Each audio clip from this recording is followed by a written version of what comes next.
So stage 3 started, and this stage I would like to christen the mud stage.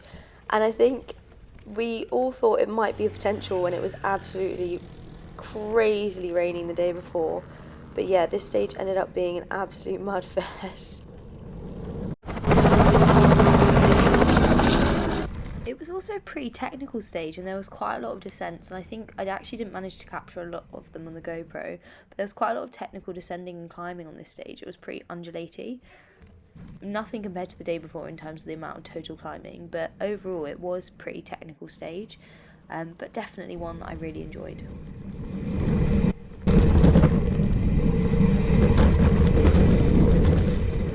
The Travis update for stage 3 was that Travis' shifter stopped working, so he's now only on one gear, and I kind of saw him here and there throughout the stage when he appeared, and then every so often he'd stop and press his derailleur to try and change the gear. Poor Travis.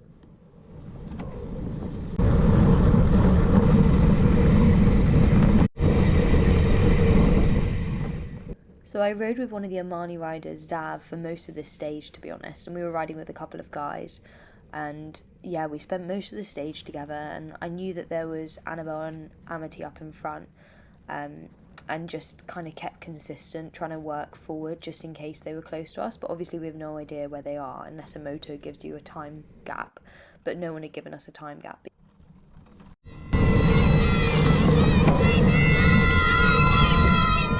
Yeah, we hit this huge mud section, and I think there was a period where we tried to walk our bikes around it, and then we realised we just couldn't, and we were just going to have to go through the mud. But luckily it wasn't unbound mud, and it didn't kind of stick to your tyre in the way that you couldn't get it off.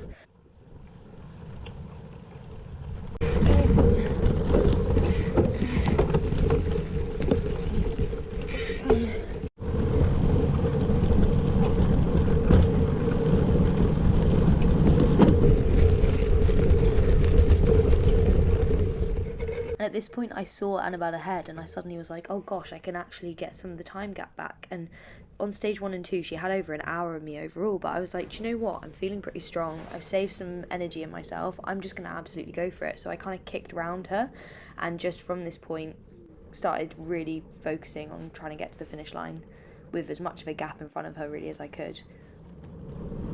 Amazing, Molly, amazing! How are you? Very strong, Trying to save something for tomorrow. Okay, do I'm it. so tired. Do it because it's necessary.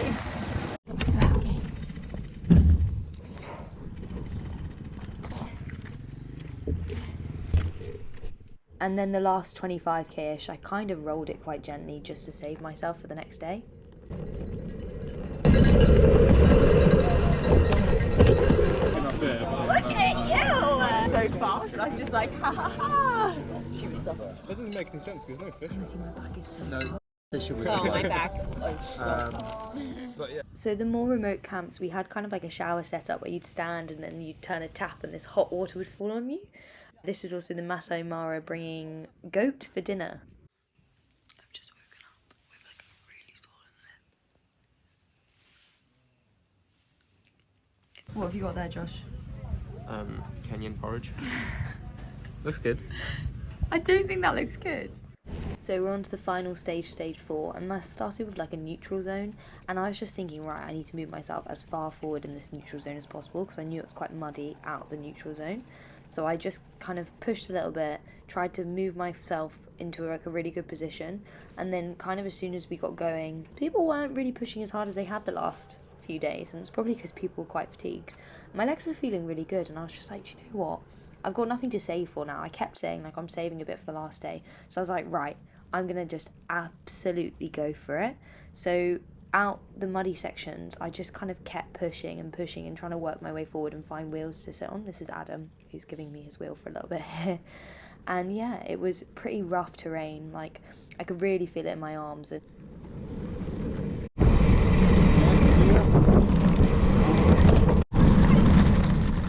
I had an update from the media card that I had about a 7-minute gap at this point, so I just really went for it. So this moment here was the only really scary moment, animals-wise, throughout the whole week. If you can see on the left, there's a herd of wildebeest, and they were running towards the path we were on, and they suddenly just veered away just then. And honestly, I was swearing a lot, and I had so much relief when they turned away. Can we sneak through? Oh no! We then had to stop for elephants to cross the path, but to be honest, worth it for the elephants.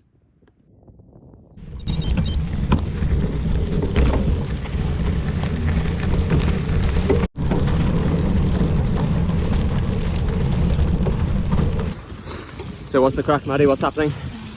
I'm winning the last cow.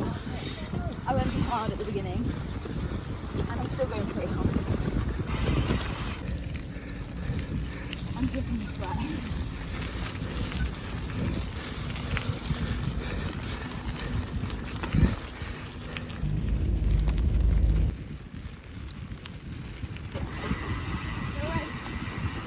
My legs actually feel fine.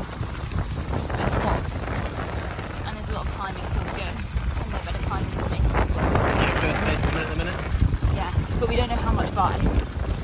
You need half an hour. Chunk, but I need half an hour.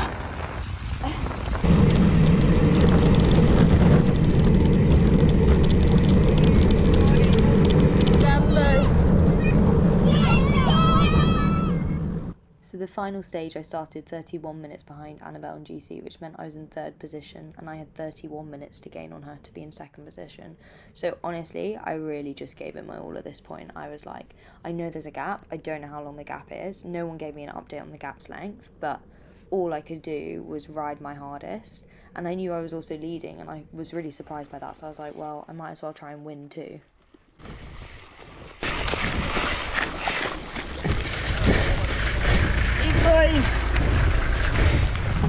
Go, Maddie!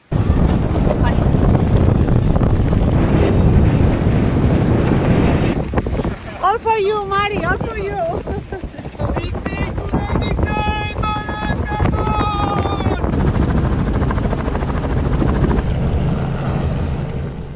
Seeing the helicopter filming me finish honestly was so overwhelming.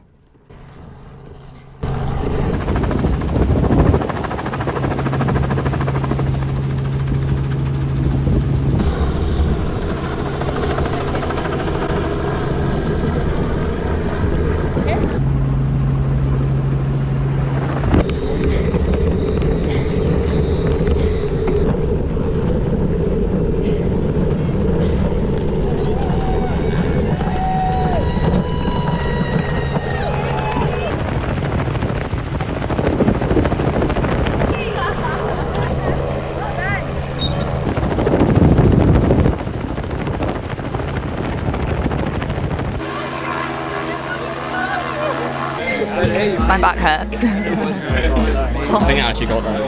Oh, I feel like an old lady. Did you have a good race? A great race. Loved it.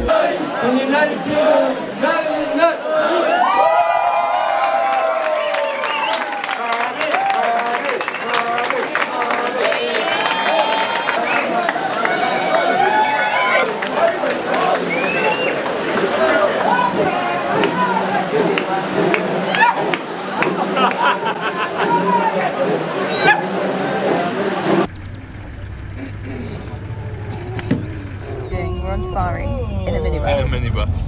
Whoa.